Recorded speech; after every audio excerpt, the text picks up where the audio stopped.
धूप तेज हो गई थी और हर तरफ सहरा में सूरज का शफाफ उजाला फैल गया था।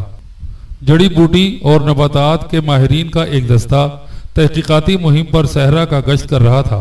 घनी झाड़ियों में भटकते हुए वो ठीक इसी मुकाम पर आ निकला जहां जंगली सेब का वो दरख्त था। दरख्त के नीचे एक इंसान की लाश देखकर वो सब हैरान रह गए।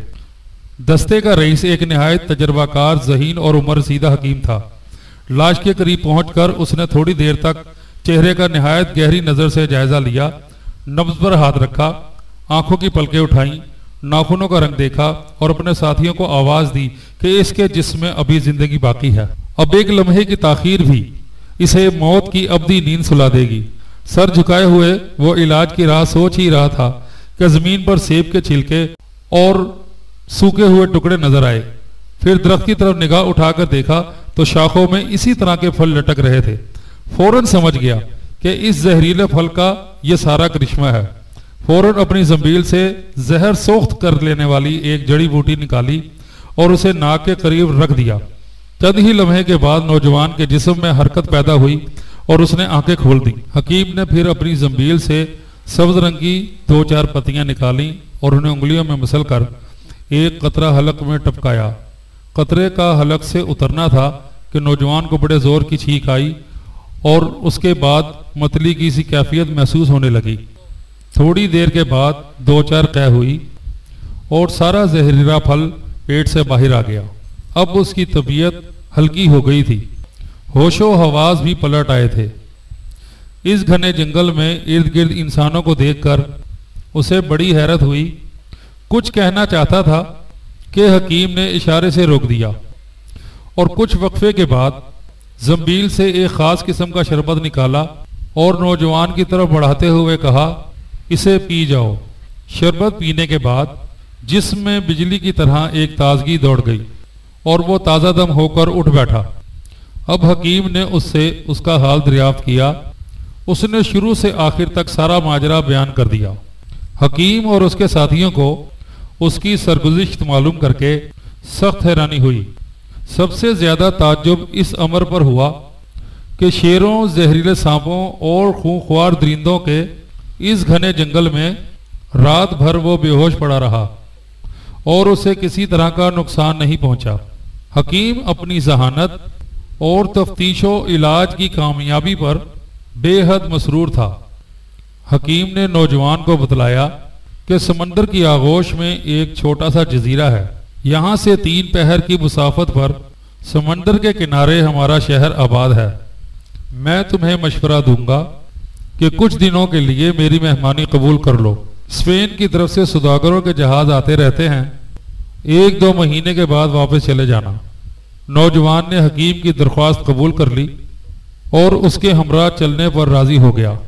आज एक अरसे के बाद इंसानों की आबादी के करीब पहुंचकर नौजवान बेहद मसरूर था। दरख्तों के झाड़ में एक खूबसूरत इमारत की तरफ दूर से इशारा करते हुए हकीम ने बताया कि वही मेरा गरीब खाना है। बाग में दाखिल होते ही हकीम ने अपनी इकलौती बेटी फारीना को आवाज दी। दूसरे ही लम्हे एक खूबसूरत दोशीज़ा सामने खड़ी थी। हकीम ने कहा, बेटी आज मैं अपने हमरा एक मोअज़्ज़िज़ मेहमान लेकर आया हूँ। इसकी ज़िंदगी की सरगुज़िश्त निहायत ही हैरत अंगेज़ है। कई बार मौत की भरपूर गिरफ्त से उसने निजात हासिल की है। अपनी क़ुव्वत इरादी का बेमिसल इंसान है ये। नौजवान ने मुदाखलत करते हुए कहा, हम लोग क़ुव्वत इरादी को ईमान से ताबीर करते हैं। हकीम ने अपनी बेटी को मुखातिब करते हुए कहा, बेटी ये हमारे मेहमान हैं, इनकी खातिरदारी में कोई कमी न रहे। आफताब की आखिरी किरणें पहाड़ों की चोटियों से रुखसत हो रही थीं। नौजवान ने हकीम से कहा, सूरज डूबने के बाद फिर हमारी इबादत का वक्त शुरू हो जाएगा।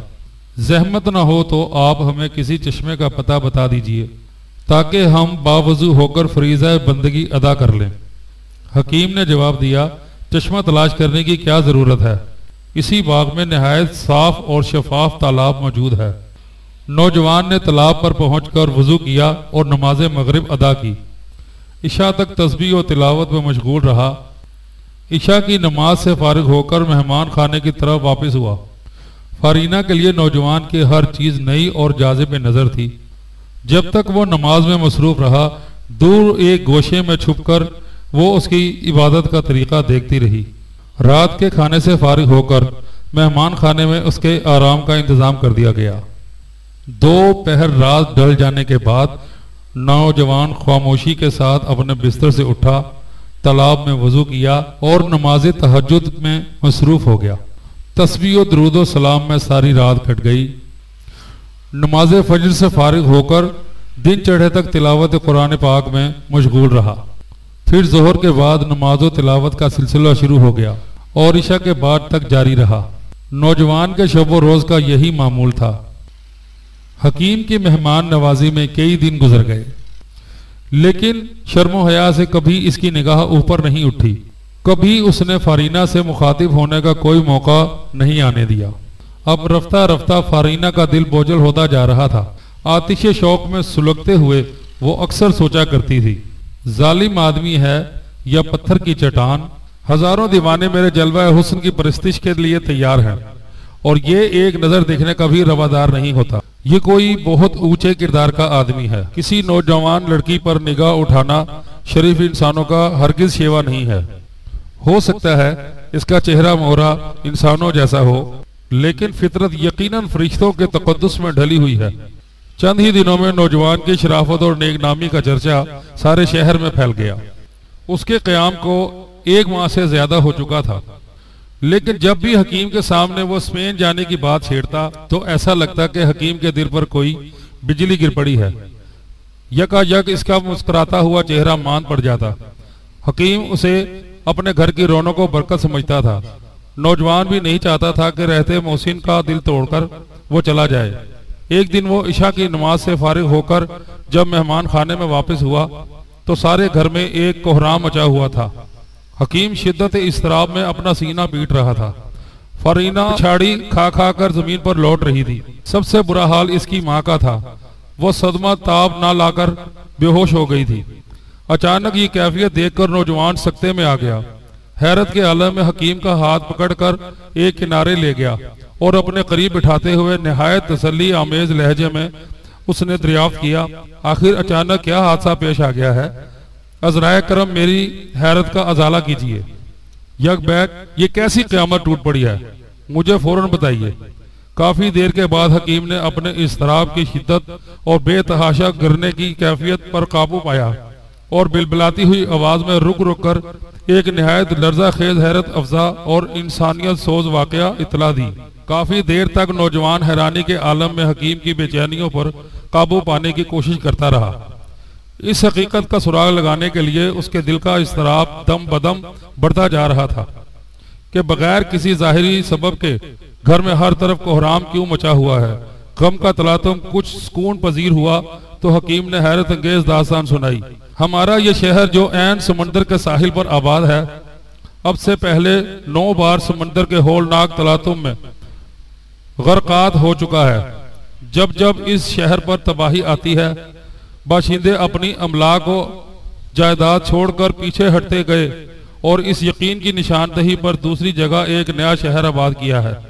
यह मुकाम समुद्री तूफान की जद से बाहर है, लेकिन हाय अफसोस कि चंद साल के बाद जब शहर की आबादी शबाब पर पहुंच गई तो अचानक समंदर की लहरें क़यामत की तरह सर उठाए हुए शहर पनाह की दीवारों से टकराने लगी और चंद घंटे नहीं गुजरने पाए कि सारा शहर समंदर की बालाखेज मौजों के नीचे सफा हस्ती से गायब हो गया।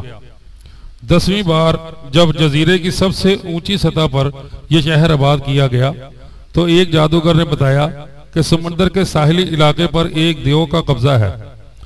वो कभी यहाँ के बाशिंदों को चैन से नहीं रहने देगा।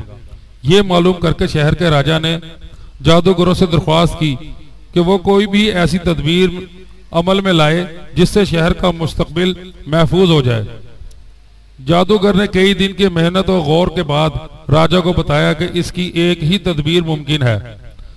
अगर इस अमल में लाने का वादा कीजिए तो मैं बताऊं। राजा ने दूसरे दिन शहर के तमाम लोगों को जमा करके उन्हें सारी तफसील बताई और दरियाफ्त किया कि अगर आप लोग इजाजत दें तो मैं जादूगर से वादा कर लूं। हर तरफ से आवाज आई कि शहर के मुस्तकबिल का तहफ़्फ़ुज़ हमारे हर मुफाद से बालातर है, जरूर वादा कर लिया जाए। राजा के वादा कर लेने के बाद जादूगर ने बताया कि समंदर के अंदर 40 कदम के फासले पर जिस तरह भी मुमकिन हो पानी में एक मंदिर बनाया जाए, जिसके कद आदम खिड़कियां पश्चिम की तरफ खुलती हों, इसके दरवाजे का रुख पूरब की तरफ हो, मंदिर की तामीर मुकम्मल हो। बाद में हर 6 महीने हर शहर की एक हसीन दोशीज़ा मुंतखब करके ऐन 14वीं रात में मंदिर के अंदर मुकफल कर दी जाए। सुबह के वक्त इसकी मुर्दा लाश, जिसकी दोशीज़गी जायद हो चुकी होगी, मंदिर से निकालकर समंदर में बहा दी जाए। चूंकि राजा कौम की तरफ से जुबान हार चुका था, इसलिए दिल पर जबर करके लोगों ने जादूगर की इस तजवीज़ को कबूल कर लिया। हकीम ने सिलसिला बयान जारी रखते हुए कहा कि इस वाक़ा को 20 बरस से जायद हो गए। इस वक्त आज तक हर 6 महीने पर शहर की एक हसीन दोशीज़ा समंदरी देव को भेंट चढ़ाई जाती है। राजधानी में दोशीज़ाओं के इंतखाब के लिए बाज़ाब्ता एक महकमा खोल दिया गया है।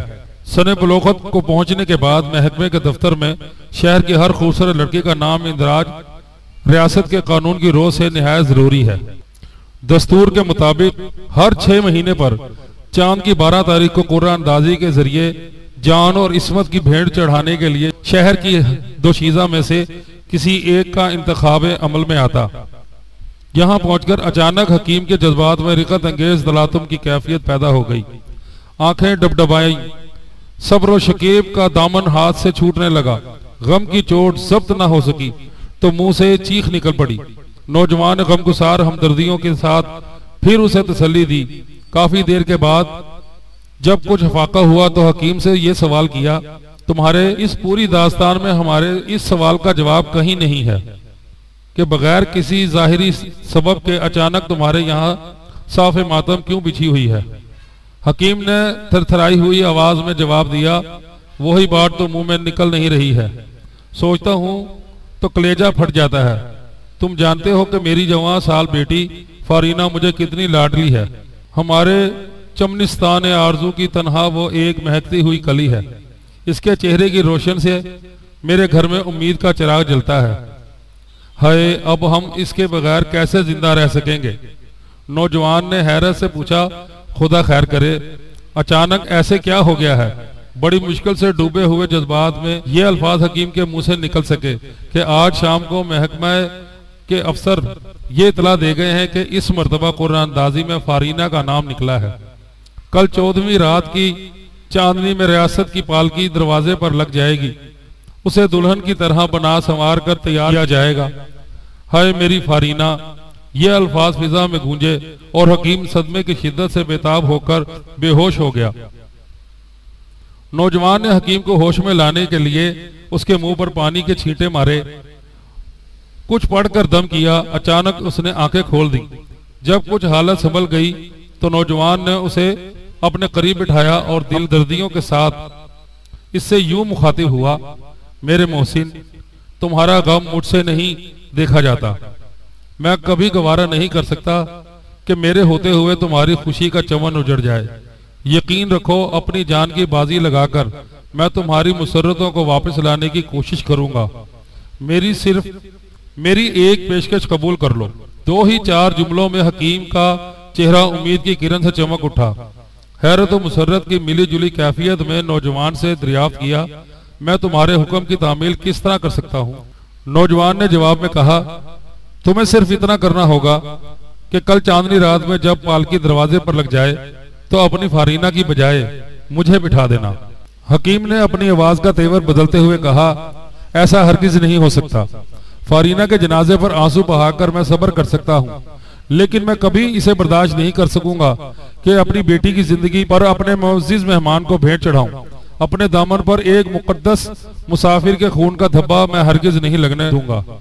नौजवान ने मुस्कुराते हुए कहा, मेरे गमगुसार मेहमान, मैं तुम्हें अंधे एतकाद की तारीकी से बाहर निकालना चाहता हूँ। मेरे हाथों में यकीन की जो तलवार है, इसकी काट से तुम अभी वाकिफ नहीं हो। इस तलवार से चश्मे ज़दन में बड़ी बड़ी बातिन कुव्वतों का सर मैंने कलम करके रख दिया है। शायद अभी तुम मेरी बातों का एतबार न कर सको, लेकिन गिरह बांध लो कि सुबह के वक्त मंदिर का दरवाजा खुलते ही तुम्हें आंखों की पट्टी भी खुल जाएगी। परसों का आफताब उस वक्त तक तुलू नहीं होगा जब तक कि इस जजीरे की तारीख का एक नया दौरानिया शुरू ना हो जाए। हकीम ने इस्तेजाब के साथ दरियाफ्त किया, क्या वाकई तुम इस मुहीब और खौफनाक देव पर खालिब आ जाओगे जिसने 9 मरतबा हमारी जीती जागती दुनिया को फना करके घाट उतार दिया है। सैकड़ों इफत माप दोशीजाओं का खून पीकर जिसकी बहमाना कुव्वतों का अंदाजा अब हमारे कयास से बाहर हो गया है। नौजवान ने झुंझलाते हुए जवाब दिया, मोअज़्ज़िज़ हकीम इत्मीनान रखो, एक दर्दनाक मुसीबत के वक्त मैं तुमसे मजाक नहीं कर सकता। मेरा लफ्ज लफ्ज हकीकत की शहादतों से बोझल है। हक की तवानाई का तमाशा देखने के लिए कल रात की सहर का इंतजार करो। नौजवान की गुफ्तगू से हकीम की मुसर्रतों की कोई इंतहा न रही। उम्मीदों के नशे में सरशार होकर उठा। एक खुशगवार उम्मीद के सहारे हकीम और इसकी बीवी के गम का तूफान थम गया, लेकिन फारीना की रात इंतहाई बेचैनी में गुजरी।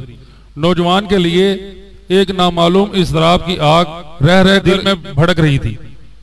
उसे खतरे का निशाना बनाकर अपनी सलामती का कतन वो कोई खुशी महसूस नहीं कर रही थी। इस फिक्र में गलतों पेचा रात भर वो करवटें बदलती रही कि किस तरह भी नौजवान को अपने इरादे से बाज रखा जाए, लेकिन नौजवान के आहनी अज़म के सामने अब किसी की जुबान नहीं खुल सकती थी। आज 14वीं रात थी, लेकिन शाम ही से फिजाओं पर सोगवार उदासियों का साया मुसल्लत था। शहर के हजारों नौजवान फारीना के गम में तड़प रहे थे। हर गली में मातम व फगां का एक शोर बरपा था। फारीना की तन्हा जिंदगी हजारों जिंदगियों की उम्मीदों का सरे रिश्ता था। आज जजीरे की आबादी एक बेमिसाल परी जमाल हसीना के वजूद से खाली होने वाली थी। राजधानी की सलामती के लिए एक अजीम कुर्बानी की तकरीब में शहर के सारे मोअज़्ज़िज़ीन हकीम के दरवाजे पर जमा हो गए थे। हर शख्स की जुबान पर हकीम और इसके घर वालों के लिए तहसीन व आफरीन और सब्र व तसल्ली के कलमात जारी थे। दस्तूर के मुताबिक ठीक एक पहर शब गुजर जाने के बाद फूलों में बसी हुई राज दरबार की पालकी हकीम के दरवाजे पर आकर लग गई। पालकी की खिड़कियों पर मखमल के जर निगार पर्दे लटक रहे थे। पीछे भेंट चढ़ाने के रसूमात का सामान लिए हुए नीम बरहना पुजारियों का एक दस्ता खड़ा था। कई महीने की मुद्दत क़याम में आज पहली मर्तबा नौजवान ने हकीम के जनान खाने में कदम रखा था। सूरज गुरूब होने से पहले ही वो अंदर की खाली कोठड़ी में दाखिल हो गया था। वहीं इसने मगरिब और इशा की नमाज अदा की। दस्तूर के मुताबिक गुरूब के बाद भेंट चढ़ने वाली दोशीजा को कोठड़ी में कोई नहीं दाखिल हो सकता था। किसी को चेहरा देखने की भी इजाजत नहीं थी। माँ बाप भी इसके करीब नहीं जा सकते थे। अब वो बिल्कुल पराया माल हो जाती थी। पालकी के हमरा राज दरबार से भेंट चढ़ाई हुई जाने वाली दुल्हन के लिए मखसूस जोड़े भी आए थे। मंदिर के एक पुजारी ने जोड़े का संदूक नौजवान की कोठरी में पहुंचा दिया और आवाज देता हुआ गया, जुलूस की रवानगी का वक्त हो गया है, अब जोड़े पहनकर फौरन तैयार हो जाओ। नौजवान ने संदूक खोलकर जोड़ा निकाला और अपने पहने हुए कपड़ों पर इसे पहन लिया। थोड़ी देर के बाद मंदिर के पुजारी आए और दरवाजे पर खड़े हो गए और आवाज दी, अब कोठरी से बाहर निकल आओ, पालकी दरवाजे पर लग गई है। नौजवान अपने जिस्म को चादर से लपेटे मुंह छुपाए कुंवारी लड़कियों की तरह शर्माते लज्जाते सिसकियां लेते हुए बाहर निकला और फूल की तरह आहिस्ता आहिस्ता जमीन पर कदम रखते हुए पालकी के करीब पहुंचा। पुजारी ने आगे बढ़कर पालकी का पर्दा उठाया। नौजवान इसके अंदर दाखिल होकर बैठ गया। जैसे ही पालकी उठी, हकीम का पैमाना जब्त टूट गया।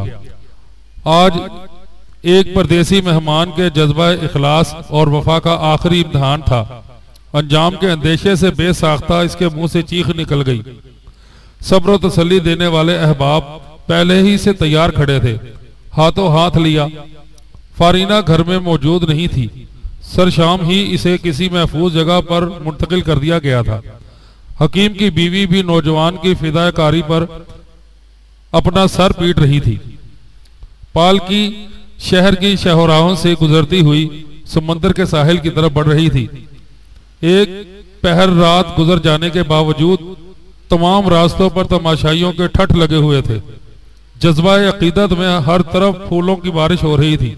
तमाशाइयों का यह हजूम समंदर के साहिल तक पालकी के हमरा चलता रहा। मंदिर तक ले जाने के बाद रास्ते सारे पहुंचकर पालकी जमीन पर रख दी गई और हजूम को उल्टे पांव रुखसत कर दिया गया। पुजारी ने पालकी का पर्दा उठाकर आवाज दी, पालकी से उतर आओ, यहां से मंदिर तक पैदल चलना होगा। सर से पांव तक चादर लपेटे मुंह छुपाए नौजवान बाहर निकला। पुजारी के पीछे पीछे मंदिर की तरफ बढ़ने लगा।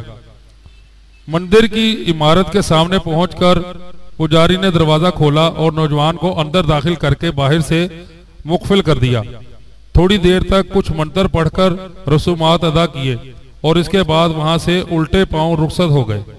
दरवाजा मुकफिल हो जाने के बाद नौजवान ने जनाना लिबास उतार कर बाहर फेंक दिया। चांदनी रात में खुली खिड़कियों से समंदर की खौफनाक लहरों का तूफान साफ दिखाई दे रहा था। रात के इंतहाई सन्नाटे का आलम और मिनट मिनट पर बालाखेज मौजों की तसादुम की आवाज दिल को दहला देने के लिए काफी थी, लेकिन नौजवान पर हालत की वहशियत और हैबत नाकी का मतलब कोई असर नहीं होता था।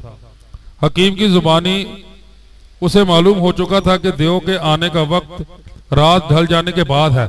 अभी रात का सिर्फ एक पहर गुजरा था। नौजवान ने हिम्मत और ख्याल की बिखरी हुई ताकतों को समेटते और एतमाद यकीन के मावनी हथियारों से अपने आप को मुसल्ला करने के लिए नमाज की नियत बांध ली। हुजूर कल्ब निशात बंदगी के साथ रात ढलने तक नमाज में मसरूफ रहा। अब दिल की राह से अर्श इलाही और गुंबद खिजरा का फासला इतना करीब हो गया था कि अपनी आंखों से कारसाज की कुदरतों का तमाशा देख रहा था। अब वो अकेला नहीं था, उसके जलवे में रहमतों के काफिले उतर आए थे। कुफ्र और तुग़यान के चढ़े हुए समंदर का गरूर टूटने के लिए इसकी आंखों में गैरत हक का जलाल उमड़ रहा था। इसके खून के कतरे कतरे में यकीन की तवानाई जाग उठी थी। जैसे ही रात की जुल्फ स्याह कमरे से नीचे ढलकर आई, अचानक समंदर की फिजा में एक भयानक माहौल में तब्दील हो गई। नौजवान भी ईमान और यकीन के बफरे हुए तेवर के साथ उठा और समंदर के रुके खड़ा हो गया। कुछ ही लम्हे के बाद दूर समंदर की सतह पर पहाड़ की तरह कोई भारी भरकम साया इसे हरकत करता हुआ नजर आया। जैसे जैसे वो करीब होता जा रहा था, नौजवान की यकीन की तलवार बेनयाम होती जा रही थी। पलक झपकने की एक निहायत मुहीब और भयानक देव सामने खड़ा था। आंखों से चिंगारी बरस रही थी।